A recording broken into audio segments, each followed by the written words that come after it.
Most religion has the tendency to make everything about you. It becomes all about my prayer, my service, my effort, my giving, my hard work, my moralism, my keeping the commandments. The list goes on and on and on. In fact, it's been remarked by some people that you can divide the major religions of the world into three groups. Religions based on thinking, religions based on feeling, religions based on doing.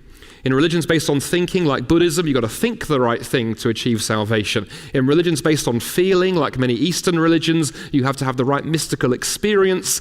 And in religions based on doing, like Islam, you have to keep the commandments to earn your way to paradise. But in every case, you see where the effort is located. It's located here, in me, my effort, my thoughts, my feelings, my actions.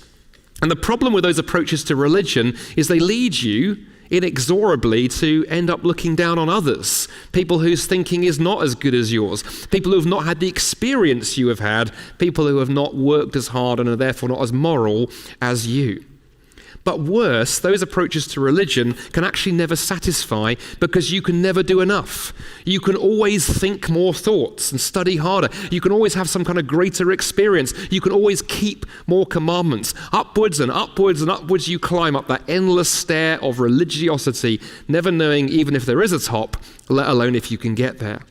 You see, religion that is centered on us and our efforts will firstly ultimately destroy others as you look down at them from the top of your tower of self-superiority and self-righteousness, whether you intend to or not. And if it doesn't make you boast, as Peter foolishly did, it will nevertheless still ultimately destroy you as you burn yourself out, trying to earn your way into God's love. Religion like that will crucify you.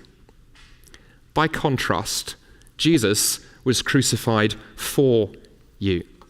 He was crucified for your pride and your self-centeredness. He was crucified for our arrogance and for our superiority.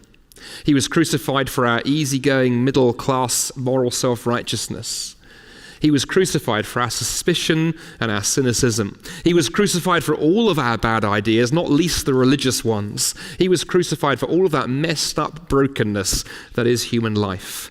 Jesus, the way, the truth, and the life, says to you, says to me, come to the cross. Come to the cross, come on in. Yes, there is only one way in, but you know what? The door to God's house is flung open and there is welcome for all who would come. Yes, this is exclusivity, but it's a wide exclusivity because there is room for everybody who repents and believes, no matter what their background, no matter what baggage they bring with them.